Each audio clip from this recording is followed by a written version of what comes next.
ଆଉ ତ ଫୁଲ ଗୋଟେ ଗୋଟେ ଗୋଟେ କଥା ଶୁଣ, ତମେ ଗୋଟେ ହଁ ଫୁଲ ଗଛ ଲଗେଇଲ, ପାଣି ଆଜ୍ଞା ଦେଲ, ସାର ଆଜ୍ଞା ମସଲା ଦେଲ, କିନ୍ତୁ ଆଜ୍ଞା ଫୁଲଟାକୁ ତମେ ଫୁଟେଇ ପାରିବ ନା? ନା ଫୁଲଟା ଅଟୋମେଟିକ ଫୁଟିବ। ହଁ ହଁ ସ୍ୱାଭାବିକ ସେଟା। ସେଇ ବାସ ସେଇମିତି ଆମ ଶରୀର ଯେତେବେଳେ ତିଆରି ହଉଛି, ଆମେ ପିତା ମାତା ଗର୍ଭରେ ଆମ ଶରୀରକୁ ଧାରଣ କରୁଛନ୍ତି, ଧାରଣ କରିସାରିକି ପୁଣି ତାକୁ ଭୂପତିତ କରିକି ଖାଇବା ପିଇବା ଦେଇ ବଢେଇ ଦଉଛନ୍ତି, ସବୁ କରୁଛନ୍ତି। କିନ୍ତୁ ପ୍ରକୃତି ଗୁଡାକ ଅଟୋମେଟିକ ସେଥିରୁ ଜାଗ୍ରତ ହଉଛି। ଆଜ୍ଞା ବାପା ଜଣେ ଯଦି ଧାର୍ମିକ ଲୋକ ହେଇଥିବ, ପୁଅ ହେଇଥିବ ଚୋର। ହୁଁ ତେଣୁ ଏ ପ୍ରକୃତି ଗୁଡାକ ଆମଠୁ ଅଟୋମେଟିକ ଜାଗ୍ରତ ହୁଏ। ପ୍ରକୃତି କେହି ଜାଗ୍ରତ କରନ୍ତିନି, ସେଇଟା ବେଳେ ବେଳେ ଜାଗ୍ରତ ହୁଏ। ଆଚ୍ଛା, ସେ ପ୍ରକୃତିଟା ତ କର୍ମ ଅନୁସାରେ ସୃଷ୍ଟି ହେଇଥାଏ, ପୂର୍ବର୍ଜିତ କର୍ମ ଅନୁସାରେ ସୃଷ୍ଟି ହେଇଥାଏ ହଁ, ନା ଏଇଠି ସୃଷ୍ଟି ହେଇଯାଏ? ନାଇଁ ନାଇଁ, ପୂର୍ବ କର୍ମ ଅନୁସାରେ ସୃଷ୍ଟି ହୁଏ। ଆଚ୍ଛା ମୁଁ ଗୋଟେ ଉଦାହରଣ ଦଉଛି, ତମେ ବୁଝିପାରିବ। ହଁ ଗୋଟେ ମୁଗ ମଞ୍ଜିରୁ ମୁଗ ଗଛ ହଉଛି। ହଁ ନିଶ୍ଚିତ ତାହେଲେ ମୁଗ ମଞ୍ଜିରେ ମୁଗ ଗଛର ପ୍ରକୃତି ରହିଛି ନା ନାଇଁ? ନିଶ୍ଚିତ ଆମ୍ବ ଗଛରେ ଆମ୍ବ ଗଛର ପ୍ରକୃତି ରହିଛି। ହଁ ତେଣୁ ଏଇ ଦିଟା ମଞ୍ଜିର ପ୍ରକୃତି ଅଲଗା ଅଲଗା ନା ନାଇଁ? ହଁ ଅଲଗା ଅଲଗା। ଅଲଗା ଅଲଗା। ଏଇ ପ୍ରକୃତି ଥିଲା କୋଉଠି? ମଞ୍ଜି ଭିତରେ ଥିଲା। ଆଜ୍ଞା ତେଣୁ ଆମର ପୂର୍ବଜନ୍ମର ସଂସ୍କାରଟା ହଉଛି ମଞ୍ଜି। ଆଜ୍ଞା ସେଇ ମଞ୍ଜି ଭିତରେ ସେ ସଂସ୍କାରଟା ରହିଛି। ସିଏ ଯେତେବେଳେ ପର ଜନ୍ମରେ ସେଗୁଡା ସବୁ ବାହାରୁଛି। ମୁଁ ତୁମକୁ ଆଉ ଗୋଟେ ଛୋଟିଆ ଉଦାହରଣ ଦେମି। ତମର ଯୋଉ ତମେ ଦେଖିବ ଗାଁରେ ପାଞ୍ଚ ସାତଟା ଛୋଟ ଛୋଟ ଛୁଆଙ୍କୁ ତମେ ନେଇକରି ତାକୁ ଖେଳେଇ ଦିଅ, ଖେଳାଅ। ଖେଳେଇଲେ ଆଜ୍ଞା କଣ ହବ? ତା ଭିତରୁ କିଏ ନିକିତି ଧରିକି ବେପାର କରୁଛି, କିଏ ଚୋର ପୁଲିସ ଖେଳୁଛି। ଏଗୁଡା ସବୁ ତାଙ୍କର ପୂର୍ବ ଜନ୍ମର ସ୍ୱଭାବ। ହୁଁ ହଁ, ତେଣୁ ପୂର୍ବଜନ୍ମ ସ୍ୱଭାବରୁ ପ୍ରକୃତି ସୃଷ୍ଟି ହୁଏ। ଆଜ୍ଞା ଆଜ୍ଞା ଆନିମଲ୍ସ ଥିଓରି। ହଁ ଆନିମାଲ ଥିଓରି। ହଁ, ଏଇଟା ଡିସ୍କଭର୍ଡ ବାଇ ବ୍ରହ୍ମଚାରୀ ବିଶ୍ୱମ୍ବର ଦାସ। ଆଚ୍ଛା ଏଇ ଯୋଉ ଥିଓରିଟା ହଉଛି, ଏଇଟା ହଉଛି ସ୍ପିରିଚୁଆଲ ଥିଓରି। ଆଚ୍ଛା, ଆଜ୍ଞା ଏଇ ଥିଓରି ଟା କେମିତି ହଉଛି ମୁଁ ତମକୁ ବୁଝେଇମି। କାରଣ ତମେ ହେଲ ସଂସାରୀ, ଆମେ ହେଲୁ ବ୍ରହ୍ମଚାରୀ। ହେଲା, ଆଚ୍ଛା ଆଚ୍ଛା କିନ୍ତୁ ସଂସାରୀ ଲୋକଙ୍କ କଥା ଜଣେ ବ୍ରହ୍ମଚାରୀ କହିବ।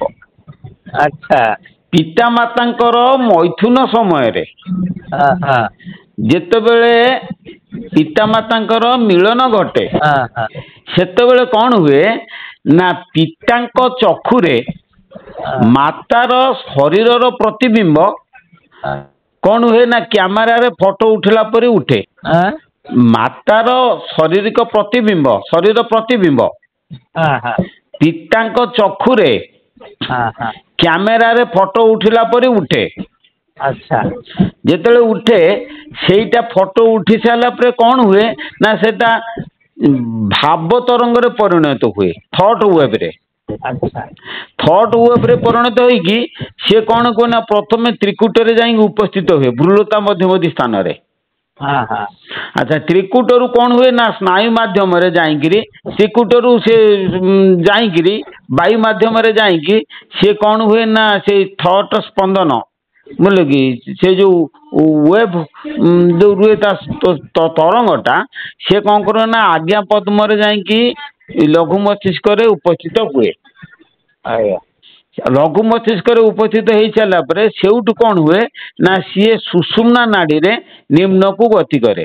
ଆଚ୍ଛା, ସୁଷୁମ୍ନା ନାଡିରେ ଯଦି ନିମ୍ନକୁ ଗତି କରେ କଣ ହୁଏ ନା ନିମ୍ନକୁ ଆସିକିରି ସେଇ ଯୋଉ ଚିନ୍ତା ତରଙ୍ଗଟା ନିମ୍ନକୁ ଆସିକି କଣ ହୁଏ, ଆଜ୍ଞା ପଦ୍ମରୁ ବିଶୁଦ୍ଧ ପଦ୍ମ, ତାପରେ ଅନାହତ ପଦ୍ମ, ନାଭି ପଦ୍ମ, ଲିଙ୍ଗ ପଦ୍ମ ଏବଂ ଆଧାର ପଦ୍ମ ରେ ମଧ୍ୟ ଦେଇକି ଗତି କରିକି ଆସିକିରି ସିଏ କଣ ହୁଏ ନା ଆଧାର ଚକ୍ରକୁ ସ୍ପର୍ଶ କରେ।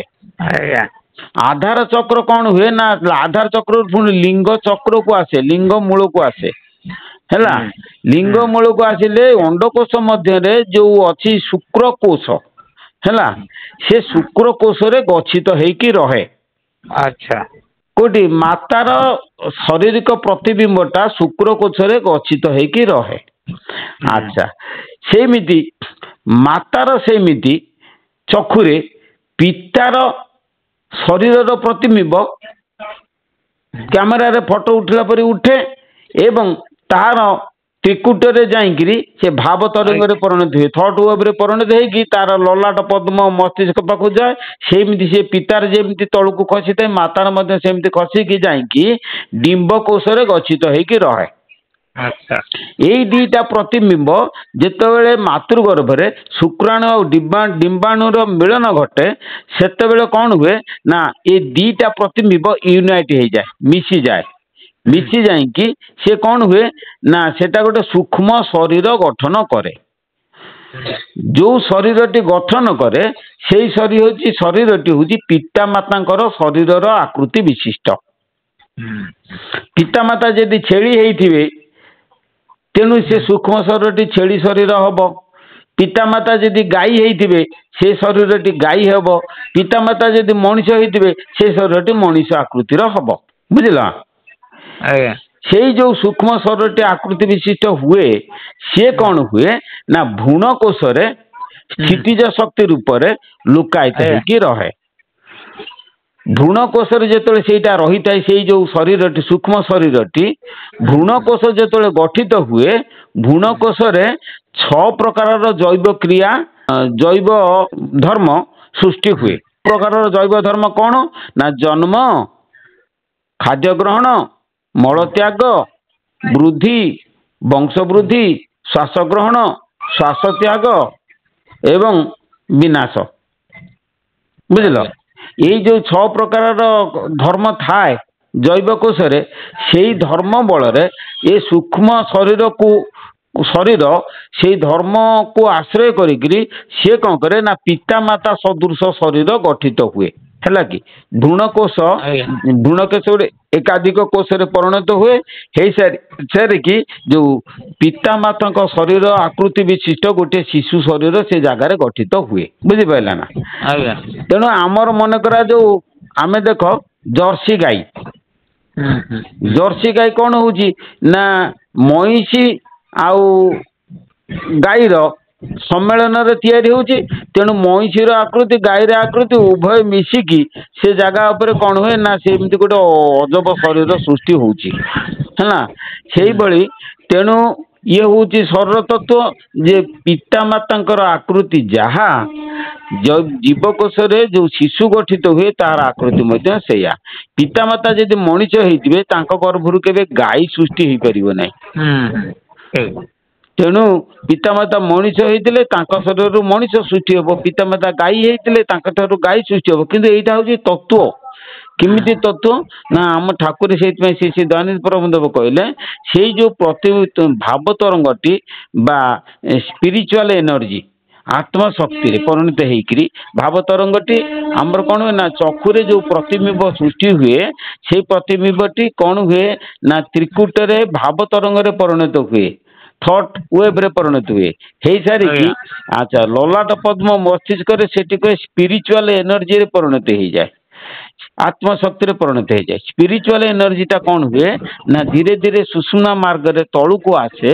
ତଳୁକୁ ବିଜୁଳି ବେଗରେ ଆସିକିରି ବିଶୁଦ୍ଧ ଚକ୍ରରେ ପହଞ୍ଚେ। ଆମେ ଠାକୁର କହିଛନ୍ତି ଯେ ଲଲାଟ ଚକ୍ରରେ ରହିଛନ୍ତି କିଏ ସେ ନା ନିରାକାର ଯୋଗ ମାୟା ପୁରୁଷ ପ୍ରକୃତି ଜ୍ଞାନ ଏବଂ ଇଚ୍ଛା। ତେଣୁ ଜ୍ଞାନ ଆଉ ଇଚ୍ଛା ଶକ୍ତି ସହିତ ସେ ଭାବ ତରଙ୍ଗ ଯେତେବେଳେ ମିଶେ ଆଜ୍ଞା ପଦ୍ମରେ ସେଇଠି ସେ କଣ ହୁଏ ନା ତାଙ୍କ ଠାରୁ ଶକ୍ତି ବହନ କରିକିରି ସେ ଜ୍ଞାନ ଏବଂ ଇଚ୍ଛା ରୂପୀ ଶକ୍ତିରେ ପରିଣତ ହେଇକି ସେ ବିଶୁଦ୍ଧ ଚକ୍ରକୁ ଆସେ। ବିଶୁଦ୍ଧ ଚକ୍ରରେ କିଏ ରହିଛନ୍ତି ନା ଈଶ୍ୱର ପାର୍ବତୀ।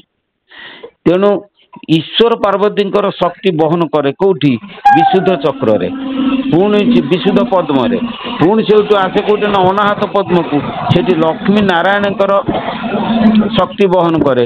ପୁଣି ଯାଏ ନାଭି ପଦ୍ମକୁ ମଣିପୁର ପଦ୍ମ ସେଠି ବ୍ରହ୍ମା ସାବିତ୍ରୀଙ୍କର ଶକ୍ତି ବହନ କରେ। ପୁଣି ଯାଏ ଲିଙ୍ଗ ପଦ୍ମ ସେଠି ରତି କନ୍ଦର୍ପଙ୍କର ଶକ୍ତି ବହନ କରେ। ପୁଣି ଯାଏ ଆଧାର ପଦ୍ମ ସେଠି ଯାଇକିରି ଗଣେଶ ବକ୍ରତୁଣ୍ଡଙ୍କର ଶକ୍ତି ବହନ କରିକିରି ଆଧାର ଚକ୍ରକୁ ତରଙ୍ଗାୟିତ ହୁଏ। ଆଧାର ଚକ୍ରରୁ ପୁଣି ଲିଙ୍ଗ ଚକ୍ରକୁ ଆସିକି ଲିଙ୍ଗ ଚକ୍ରରେ କଣ ହୁଏ ନା ତାର ଶୁକ୍ରକୋଷରେ ସେ ଶୁକ୍ରକୋଷରେ କଣ ହୁଏ ନା ସେ ତାର ଛାପଟା ତରଙ୍ଗ ଆକାରରେ ଗୁପ୍ତ ଆକାରରେ ରହିଥାଏ। ମାତୃଗର୍ଭକୁ ଯେତେବେଳେ ଯାଇକି ଡିମ୍ବ ଏବଂ ଶୁକ୍ର ଏବଂ ରଜର ମିଳନ ଘଟେ ସେଇ ସମୟରେ କଣ ହୁଏ ନା ପିତାର ପ୍ରତିବିମ୍ବ ମାତା ଡିମ୍ବାଣୁରେ ଥାଏ, ମାତାର ପ୍ରତିବିମ୍ବ ପିତାର ଶୁକ୍ରକୋଷରେ ଥାଏ।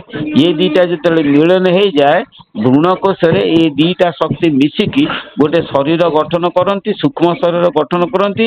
ସେଇ ସୂକ୍ଷ୍ମ ଶରୀରକୁ କୁହାଯାଏ ବିରାଟ ଶରୀର। ବୁଝିଲ, ସେ ସୂକ୍ଷ୍ମ ଶରୀରଟାକୁ କୁହାଯାଏ ବିରାଟ ଶରୀର। ତେଣୁ ବିରାଟ ରୂପ ସେଇ ଜାଗାରେ ସେ ସୃଷ୍ଟି ହୁଏ। ସେ ଯୋଉ ରୂପରେ କି ପିତାମାତାଙ୍କର ଚିହ୍ନ ବର୍ଣ୍ଣ ନଥାଏ, କିନ୍ତୁ ପିତାମାତାଙ୍କର ଶରୀରର ଆକୃତିର ଶକ୍ତି ସେ ବହନ କରିକିରି ଏକ ଶକ୍ତି ସୃଷ୍ଟି ହୁଏ, ତାକୁ କୁହାଯାଏ ବିରାଟ ଶରୀର। ତେଣୁ ଏଇ ବିରାଟ ଶରୀର କଣ ହୁଏ ନା ଭ୍ରୂଣ କୋଷରେ ଥାଏ। ଭ୍ରୂଣ କୋଷ ଯେତେବେଳେ 1ରୁ 2, 2ରୁ 4 ଏମିତି ସବୁ କୋଷ ବିଭାଜନ ଘଟେ, ଇଏ ବିରାଟ ଶରୀର କଣ କରେ ନା ସେଇ ବିରାଟ ଶରୀରର ଆକର୍ଷଣ ଫଳରେ ସେଇ ଯୋଉ କୋଷ ଗୁଡ଼ିକ କଣ କରନ୍ତି ନା ମିଶିକିରି ଗୋଟିଏ ଶରୀର ସୃଷ୍ଟି କରନ୍ତି, ଯୋଉ ଶରୀରଟି ପିତାମାତାଙ୍କର ଆକୃତି ବିଶିଷ୍ଟ ହେଲା। ଆଚ୍ଛା, ଯେତେବେଳେ ସେ ଶିଶୁ ଶରୀର ଯେତେବେଳେ ଗଠିତ ହୁଏ ବିରାଟ କଣ କରନ୍ତି ନା ସେଇ ଶିଶୁ ଶରୀରରେ ଏକ ପୁରା ଶିଶୁ ଶରୀରକୁ ଆବୃତ କରିକିରି ଢାଙ୍କିକିରି ସିଏ ଗୋଟେ ସୂକ୍ଷ୍ମ ଶରୀର ରୂପରେ ରହେ। ତେଣୁ ଶିଶୁ ଦେହରେ ଦିଟା ଶରୀର ଥାଏ, ଗୋଟେ ହଉଛି ବିରାଟ ଶରୀର ବା ଆଧ୍ୟାତ୍ମିକ ଶକ୍ତିର ଶରୀର, ଆଉ ଗୋଟେ ହଉଛି ସ୍ଥୂଳ ଶରୀର ବା ଜୈବ ପଦାର୍ଥର ଶରୀର। ତେଣୁ ଜୈବ ଶରୀର ଏବଂ ଆତ୍ମ ଶରୀର ଦିଟା ଶରୀର ଆମ ଦେହରେ ଥାଏ। ଜୈବ ଶରୀର ଜୈବ ପଦାର୍ଥ ଦ୍ୱାରା ଗଠିତ, ବିରାଟ ଶରୀର ଆମର ସୂକ୍ଷ୍ମ ଶକ୍ତି ବା ଆତ୍ମଶକ୍ତି ଦ୍ୱାରା ଗଠିତ। ତେଣୁ ଯାହାକି ଆମର ଶୂନ୍ୟରେ ଚତୁର୍ଥ ପରିସର ସହିତ ସମ୍ପର୍କ ରଖିଥାଏ, 4th ଡାଇମେନସନ ସହିତ ସେ ସମ୍ପର୍କ ରଖିଥାଏ।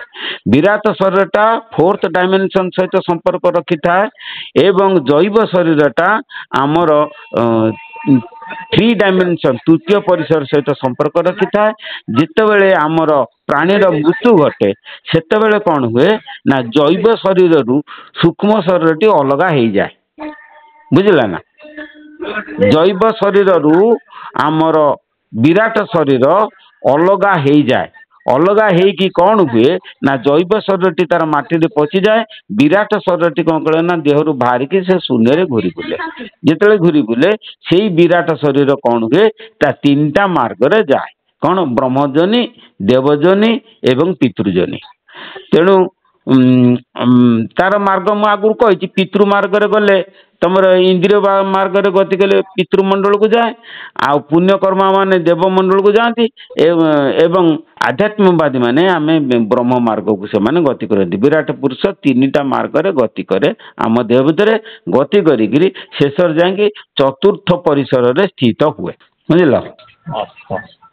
ଆଜ୍ଞା, ଏଇଟା ବୁଝିପାରିଲ ତ କଥା, ଏଇ ଥିଓରିଟା ବୁଝିପାରିଲ ତ? ହଁ, ନାଇଁ ବିଜ୍ଞାନଟା ଏଇଟା ପୁରା ବିଜ୍ଞାନଟା, ତେଣୁ ଆଉ ଅସୁବିଧା କିଛି ନାହିଁ।